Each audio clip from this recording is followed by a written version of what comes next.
운전을 하면서 좋아하는 것들에 대해 말합니다.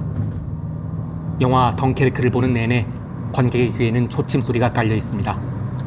폭격 사이에도, 파도 소리 밑에도, 음악이 잦아드는 순간에도 그 소리는 멈추지 않죠. 이 초침은 효과음 창고에서 꺼낸 소리가 아닙니다. 작곡가 한스 짐머가 놀란 감독이 차고 다니던 회중시계를 녹음해서 그 똑딱거림 위에 음악 전체를 쌓아 올린 겁니다. 감독의 주머니 속 시계가 영화의 심장박동이 된 셈이죠. 크리스토퍼 놀란은 그런 감독입니다. 시간을 소재로 고르는 데서 멈추지 않고 시간을 영화의 부품으로 씁니다.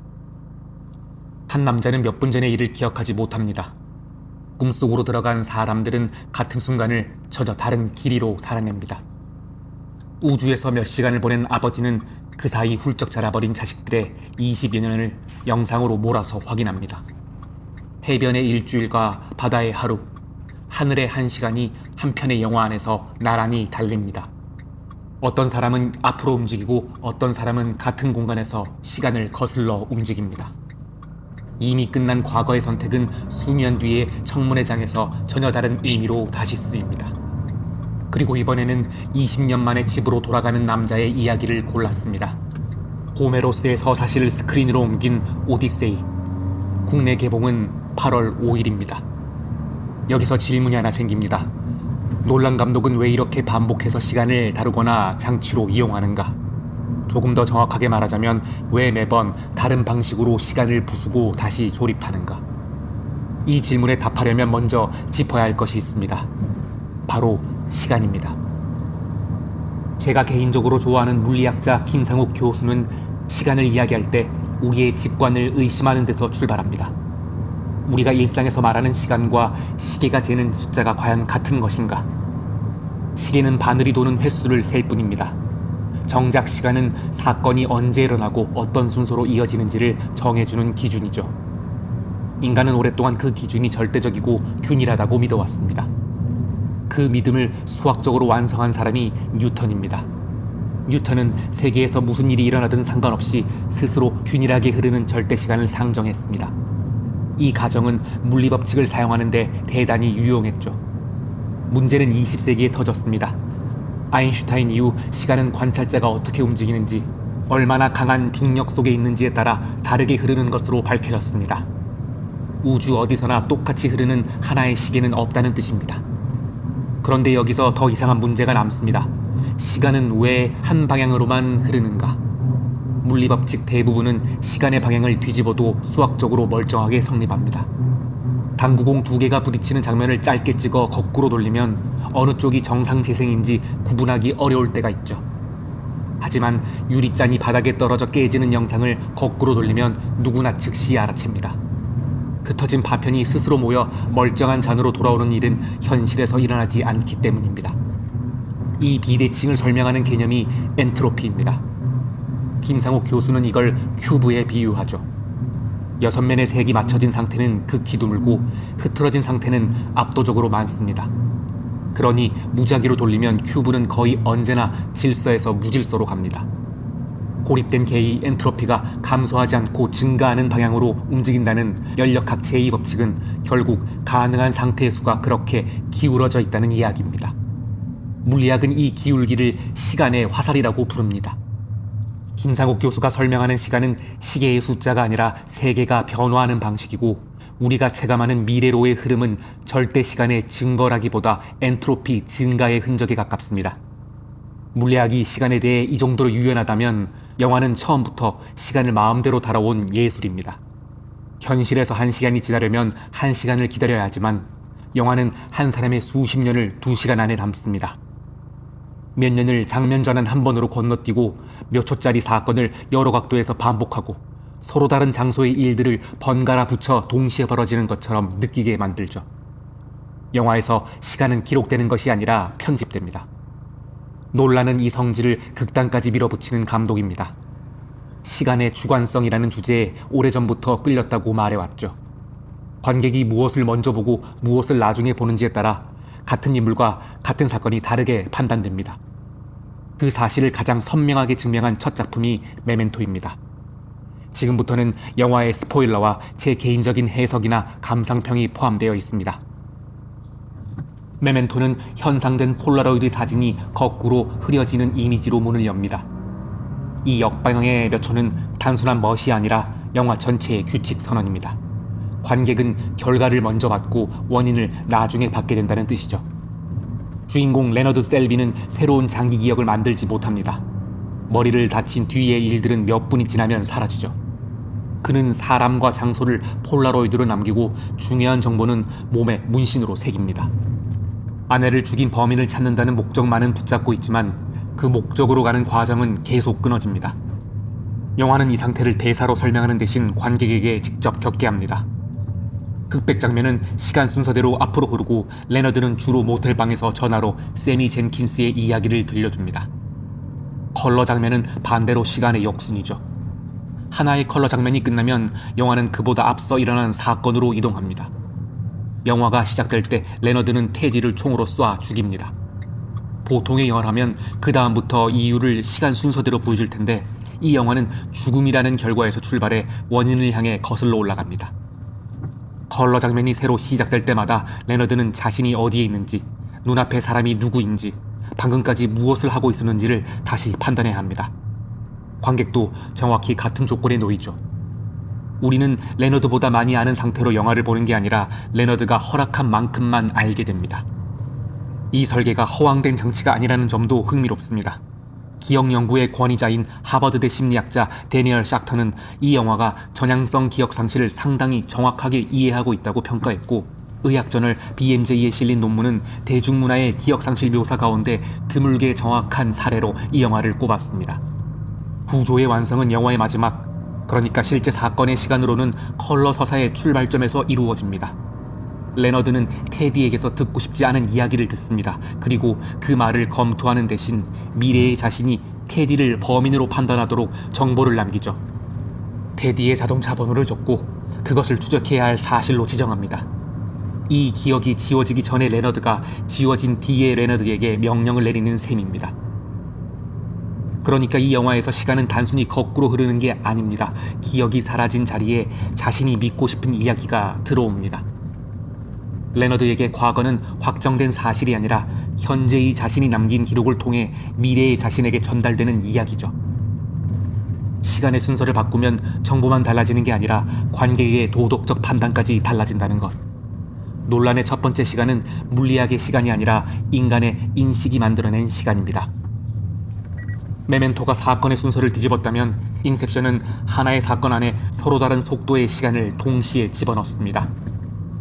이 영화의 인물들은 타인의 꿈에 들어가 정보를 훔치거나 반대로 특정한 생각을 심으려 합니다. 꿈속의 시간은 현실보다 길게 체감되고 꿈속에서 다시 꿈을 꾸면 시간은 더 길어지죠. 먼저 분명히 해둘 것이 있습니다. 이것은 상대성 이론이 아닙니다. 누가 빛의 속도로 움직이는 것도 강한 중력장에 들어가는 것도 아니죠. 실제 수면 연구를 보더라도 자각몽 속에 간단한 과제를 수행하는 시간은 현실과 비슷하거나 조금 긴 정도이지 층이 깊어질수록 기하급수로 늘어난다는 근거는 없습니다. 그러니까 이 규칙은 과학이 아니라 꿈에서 하룻밤을 보낸 것 같은데 깨어보니 10몇 분이 지나 있던 그 체감을 끝까지 밀어붙인 영화적 은유입니다. 중요한 것은 놀란 감독이 이 은유를 어디에 쓰는가입니다. 그는 처음에 이 이야기를 하이스트 장르로 잡았다가 그 장르가 대체로 감정과 거리를 두는 탓에 꿈이라는 세계를 감당하려면 더 감정적인 서사가 필요하다는 결론에 도달했다고 밝힌 적이 있습니다. 그리고 마지막 20분의 다층 교차 편집이야말로 이 프로젝트의 출발점이었다고도 말했죠. 그 마지막 20분, 호브 일행은 로버트 피셔의 마음에 생각을 심기 위해 여러 단계의 꿈으로 내려갑니다. 가장 바깥 꿈에서는 유서프가 벤을 몰고 그 아래층 호텔에는 아서가 있고 더 아래 설원 요새에서는 임스와 피셔 일행이 움직이고 호브와 아리아드네는 가장 깊은 림보까지 내려가죠. 위층의 물리 상태는 아래층의 조건이 됩니다. 자동차가 총격을 피하다 도로에서 구르면 호텔의 복도가 통째로 회전하고 아서는 그 회전하는 복도에서 격투를 벌입니다. 이후 차량이 다리 아래로 낙하하는 동안에는 호텔의 중력이 사라지죠. 아서는 무중력 속에 잠든 동료들을 엘리베이터에 묶고 킥을 만들어야 하죠. 한 층에서는 몇 초에 불과한 낙하가 다른 층에서는 전투와 선택과 감정의 정리가 이루어질 만큼 깁니다. 그리고 이 모든 층의 인물들은 정해진 킥에 맞춰 동시에 깨어나야 합니다. 그러니 이 영화의 긴장은 누가 적을 이기는가가 아니라 서로 다른 속도의 시간들이 정확한 순간에 다시 만날 수 있는가에서 나오죠. 놀란 감독은 시간의 확장을 설명하지 않고 편집으로 체험시킵니다. 다만 시간이 길어진다고 문제가 해결되는 것은 아닙니다. 호브와 멜은 림보에서 도시를 짓고 함께 늙어갈 만큼 긴 시간을 보냈습니다. 현실로 돌아온 뒤에도 멜은 현실을 현실로 받아들이지 못했죠. 호브가 멜의 마음 깊은 곳에 심었던 생각은 꿈에서 깨어난 뒤에도 사라지지 않았습니다. 시간이 충분히 길어지면 가짜로 만들어진 세계도 실제 삶의 무게를 갖습니다.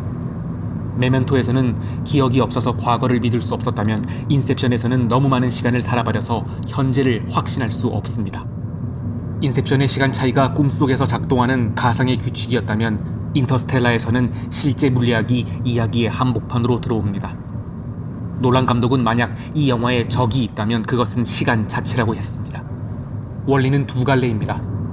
특수 상대성 이론에서는 빠르게 움직이는 관찰자의 시간이 느리게 흐르고 일반 상대성 이론에서는 중력이 강한 곳의 시계가 약한 곳의 시계보다 느리게 갑니다.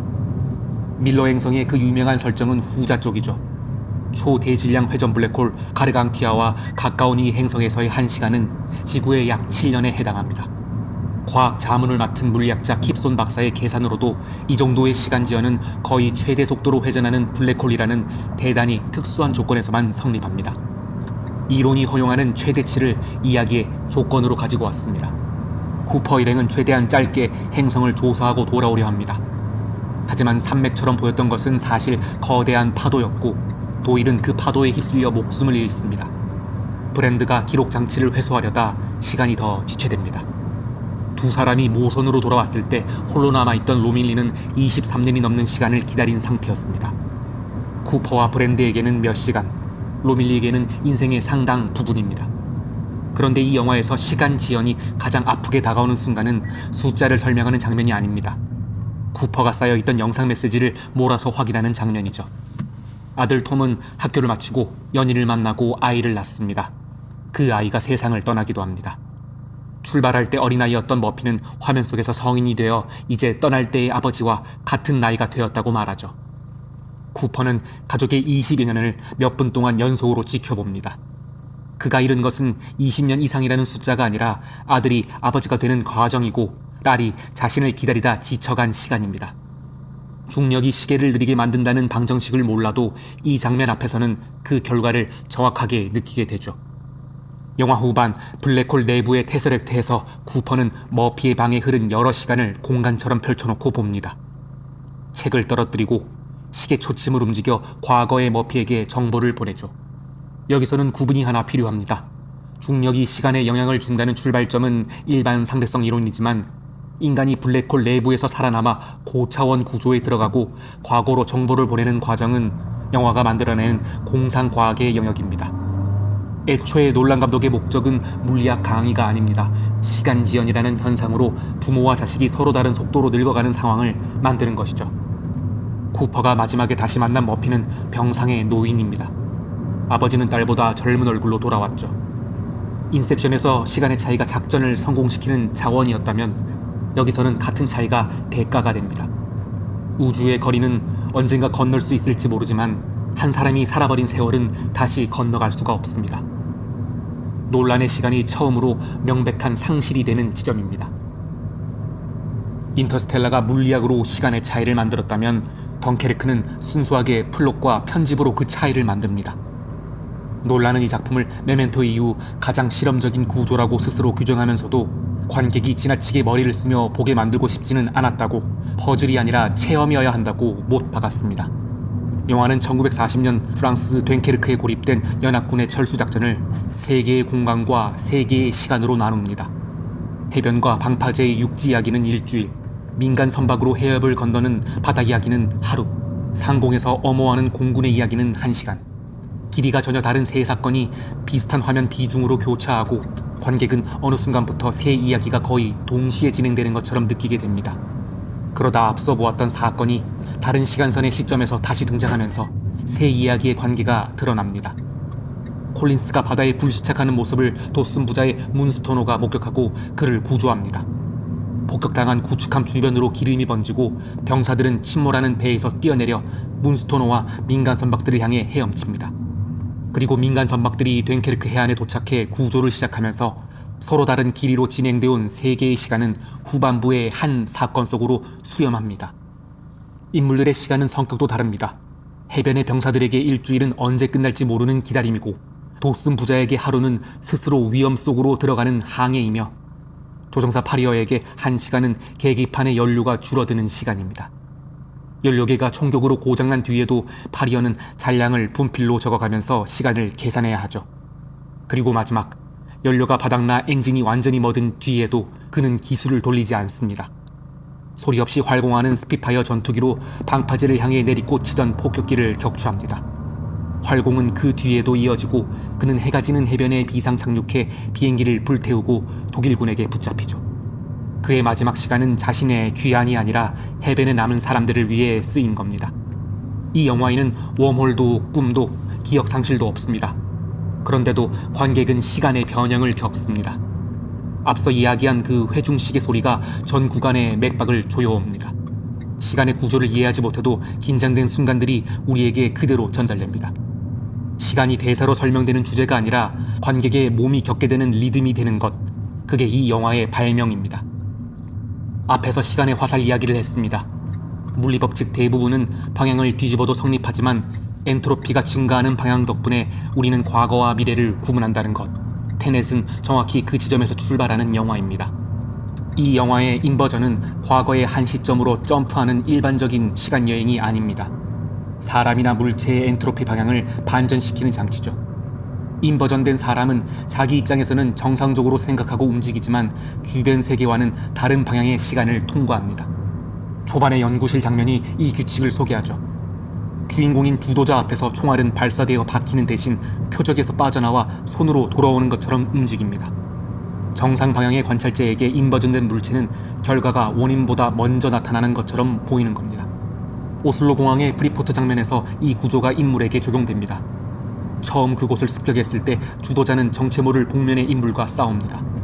한쪽은 정상으로, 한쪽은 거꾸로 움직이는 기묘한 격투죠. 나중에 주도자가 직접 인버전된 상태로 그 시간에 돌아가면서 그때 상대가 미래에서 돌아온 자기 자신이었다는 사실이 드러납니다. 사건이 바뀌는 게 아니라 같은 사건을 바라보는 시간의 방향이 하나 추가된 겁니다. 고속도로 추격전도 같은 방식으로 2번 통과하게 되죠. 폭발한 자동차의 열기가 인버전된 주도자에게는 오히려 저치온증을 일으킨다는 설정까지 이 영화는 자신이 만든 규칙을 집요하게 밀고 나갑니다. 여기서 과학에서는 분명히 그어야 합니다. 엔트로피와 시간의 화살은 실제 물리학의 개념이지만 기계로 한 사람의 엔트로피만 반전시켜 과거의 방향으로 걸어가게 한다는 설정은 영화적 가정입니다. 놀란 감독 스스로 과학적 정확성을 주장할 생각이 없다고 밝혔죠. 테넷은 열역학 제2법칙의 재현이 아니라 시간의 화살을 액션의 문법으로 번역한 상상력이라고 보는 게 맞을 것 같습니다.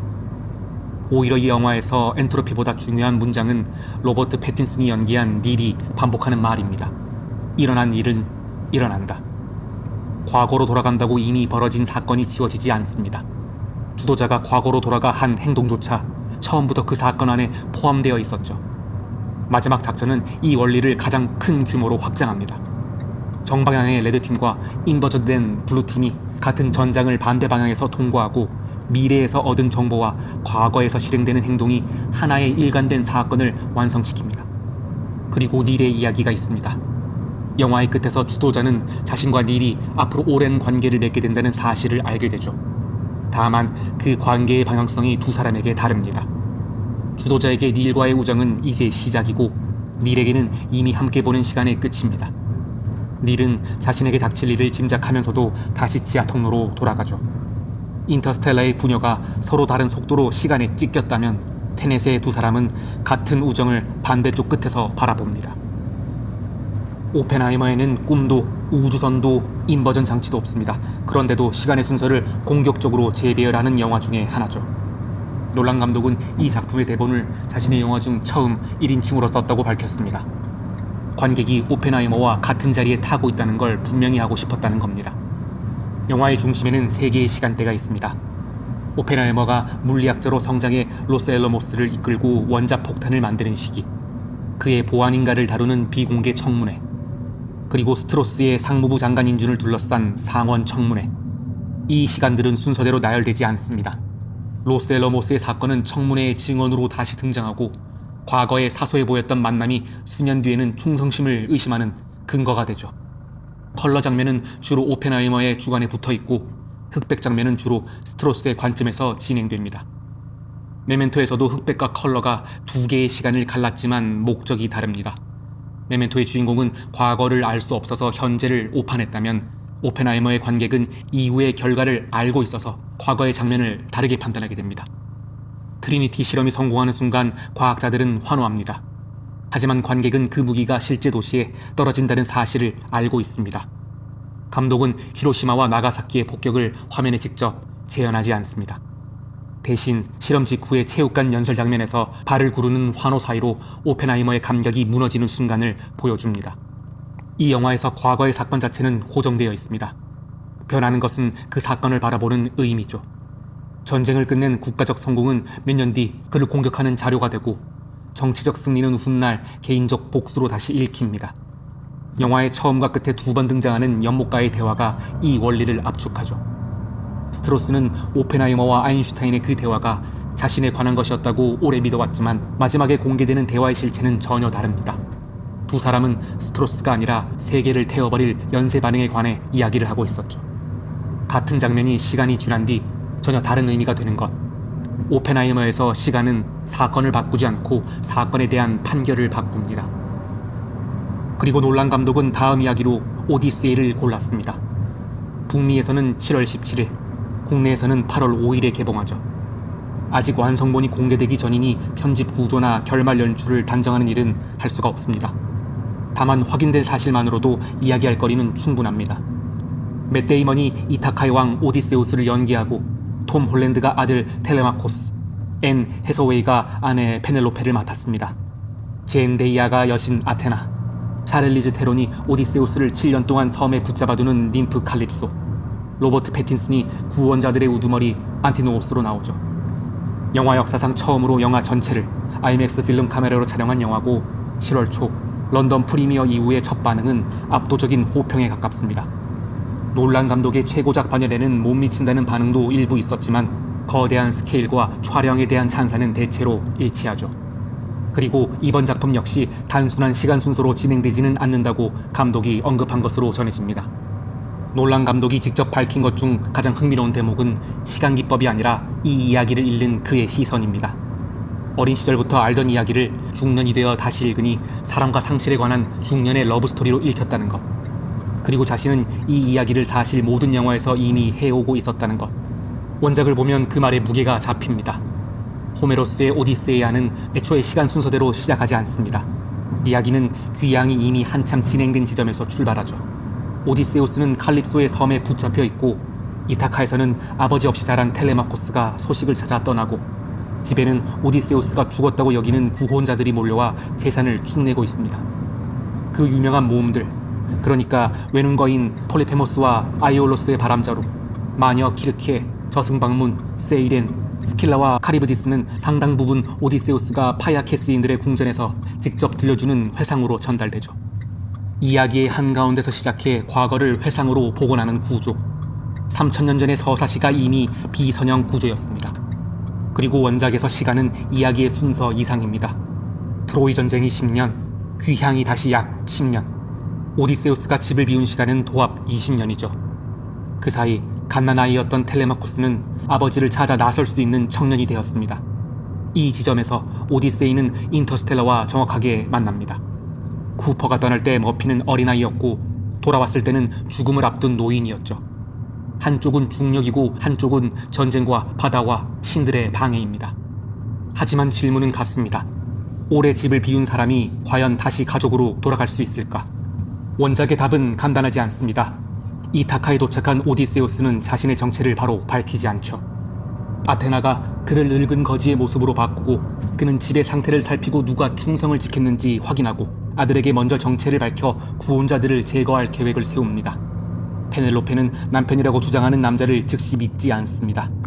그녀가 침대를 옮기라고 말하자 오디세우스는 그 침대가 살아있는 올리브 나무를 기둥 삼아 지어져 옮길 수 없다는 사실을 알고 반응하죠.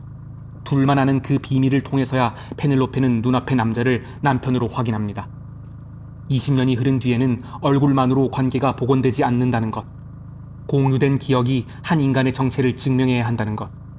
메멘토에서 기억은 믿을 수 없는 기록이었는데 이 서사시에서는 공유된 기억이 정체의 증거가 됩니다.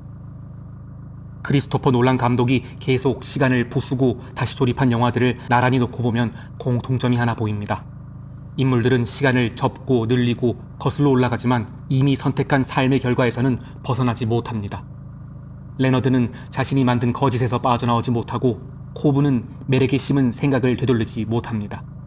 쿠퍼는 머피의 성장 과정을 직접 지켜볼 수 없고 파리어는 자신의 시간을 다 쓴 뒤 포로가 됩니다.